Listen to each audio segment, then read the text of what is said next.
we're actually on the brink of having to stop producing content from our website. We just don't make any money anymore. And the gaming industry has the lowest ad rates possible. So we actually need traffic to generate any kind of revenue.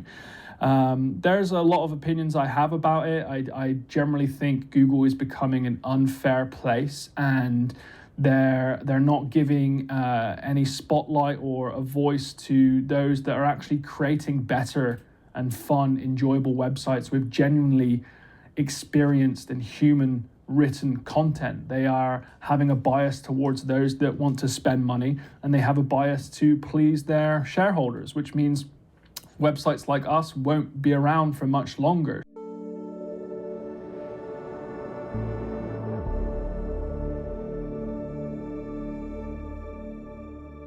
To organize the world's information and make it universally accessible and useful for all. This is the original mission statement created by Larry and Sergey, who started Google out of their dorm in 1995 at Stanford University. I decided to do some digging, and as you can see, this report was created on December 31st of 2023 and holds a lot of unique information that I don't think we know about. Primarily, the first thing that I found when scanning through this was that Google is referring to itself as an ad platform more times than it's referring to itself as a search platform. In fact, there's more than 50 references to it talking about its advertising revenue and its advertising products, and less than 30 references to it talking about its search engine capabilities. Scanning through this same document, I found something interesting. I quote, "Many websites violate or attempt to violate our guidelines, including by seeking to inappropriately rank higher in search results than other search engines' assessment of their relevance and utility would rank them.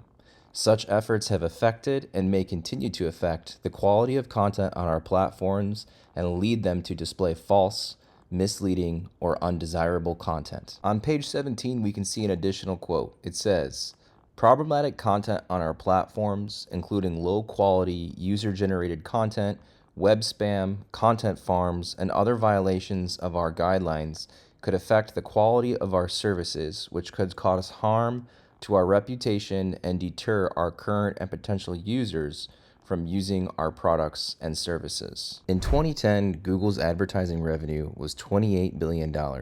In 2023, it ended the fiscal year at $237 billion in advertising revenue. What's most shocking about these figures is not how much it's grown since 2010, however, how much it's grown since 2020. In fact, in 2020, it earned $146 billion in advertising revenue, and in 2023, almost a $100 billion jump, and that's only within the span of 3 years. The question becomes, how did it jump so much in 3 years? A fairly big assumption that many people make is that when they think of Google's revenues, they think of YouTube. I did the same thing myself. I thought YouTube is a fairly large platform. I see a lot of advertising that's happening through YouTube. And so I would assume that a lot of these revenues that I just covered are probably coming from YouTube. However, I started to do some research and realized that a majority of the revenue that comes out of Google or into Google is actually still coming from search. And that surprised me quite substantially. In fact, some of the data that we can see here in this chart suggests that actually most, if not almost all, of the revenue that Google makes is still coming from their search product. One of the things that I started to notice as I did more research here was that I identified that the same charts that we were seeing where revenues were increasing in 2020 to now, we can actually see that there's a strong correlate to the number of core updates that have come out. So if we scroll back to 2020, we can see that there was only 3 core updates that were out. I don't think there were just that few. I think there were more. However, we can certainly see that in 2021 and in 2022, there were a much more amount of core updates. And it's interesting to me that it correlates to the growth in paid search revenue that we're seeing in those charts. Anyone in digital marketing or SEO knows that August of 2022 and the preceding months were really difficult for your brand. If you were in SEO specifically, you saw the unrest that occurred from Google's first helpful content update. I like to note back to this because there's a strong correlation to the date of its release. Once again, August of 2022. If we're looking at quarterly revenues or annual revenues, we have to understand that there's going to be a period of time in which creators, website owners, digital marketing agencies, and just digital marketing specialists go through a period of struggle when they review their data and decide a different pathway for themselves when it comes to customer acquisition. So, if we saw something happen in August of 2022, of course, we're not going to see revenue impact of the results of that until a number of quarters later. However, we do see that correlate once again in that chart that we have been pulling up. So, what really is the problem here? What are we talking about? Well, we're talking about the fact that Google has gotten drunk on its own power. And sure, we might all know this already. However, I don't think we understand the levels that it's actually gotten to. So, if we look at the 2024 anticipated revenue that Google will make, we are looking at $321 billion as the projected anticipated revenue for 2024. If we look at the number of core updates that came out in 2023, we can see that the resulting year, the year that we are in now, is a far more difficult time to do any type of digital marketing. And Google is reaping the rewards of their own abilities to make it difficult for you. This is a 120% jump in revenue from 2020. That is within 4 years, a 120% jump in revenue. Anyone who's been in SEO knows that Google has been owning more and more of the search results pages. This isn't new information. However, this new tool that I've been using by SimilarWeb has been really useful for me because they show one data point that I find to be pretty shocking, and that is the zero click percentage for certain keywords. So here I am looking at area rugs, and what I'm looking at are some pretty competitive keywords. Rugs is a keyword difficulty of almost 50. We could assume that this keyword is probably only going to be owned by Wayfair or Target or some large retailer. And we might be thinking to ourselves, well, these large retailers don't have the same problems that we do as small businesses or small website owners. However, they do. The zero click percentage of some of these keywords is roughly anywhere between 60 and 80%. That means that if you have a keyword that has a volume of around 8,000, that actually you only really have the opportunity to attract roughly 2,000 people. And that's for a keyword that's incredibly difficult. And if you're a major retailer that's spent millions and millions of dollars on your brand awareness, and omni-channel marketing. So that means that Google's really even still pushing them, those large retailers, away from organic and into paid search results. I like this small summarization here about the recent Google leak, and I'll have a video on that later. However, the leak doesn't really share anything new that I haven't been saying for years. One thing that we can see here in this write up from The Verge is, I quote, Google search representatives have said that they don't use anything from Chrome for ranking, but the leaked documents suggest that may not be true. One section, for example, lists Chrome trans clicks as informing which links from a domain appear below the main web page in search results. Clicks are certainly used to be able to rank and determine scores for websites that appear in the top organic search results.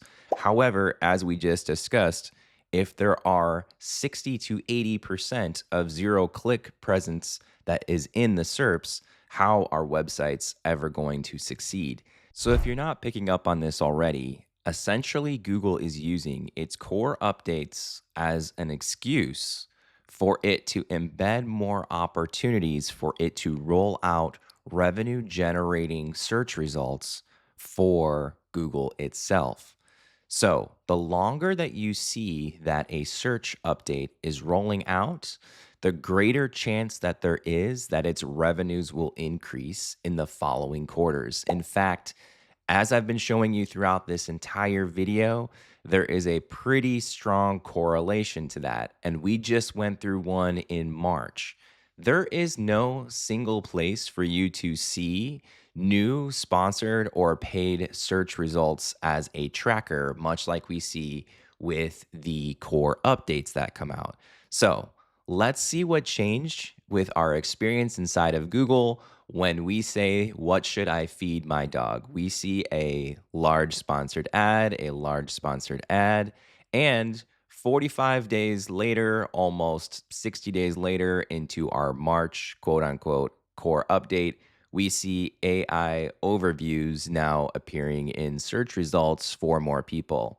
So, was the 45-day rollout really about a core update, or was it about rolling out AI search results? I have a feeling it was about rolling out AI search results.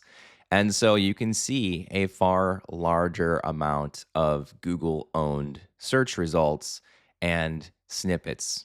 We see more sponsored ads. We see videos that go back to YouTube, a Google owned product, only a few organic search results, and more sponsored ads.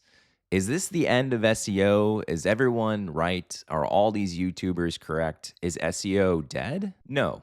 The answer is that SEO is not dead, and it's actually still a great channel. However, we need to think about this very differently than what we thought about in the past. I have a couple of screenshots here. One is the screenshot that I'm going to share of some recent client wins. So we are still driving a number of results for clients. However, it's not like what you're reading about online. It's also not what you're reading about from YouTubers in order to drive these results. In fact, I'm going to give myself a little bit of kudos here because remember, I am the big rig. And so you might be seeing a lot about information gain. And I saw some posts about that in April. And it's sort of like, to me, welcome to the game and thanks for catching up.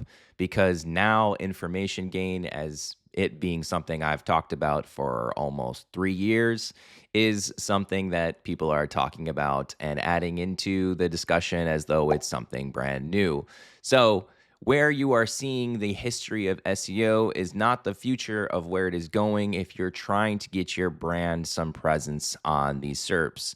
The reality of this entire video is just that you simply have far more headwinds in front of you, and that Google isn't really a search engine any longer. And as we scroll through their About page, it's quite interesting how they position themselves and just how far away from that they actually are as a mission and vision of their own core business. All of the documents that I referenced in this video are publicly accessible, including one of the main documents that I think you should read through, and that is the one where Google is blaming much of its community for its quote unquote spam results and the reason for why it is leaning into paid search and no longer becoming a search tool.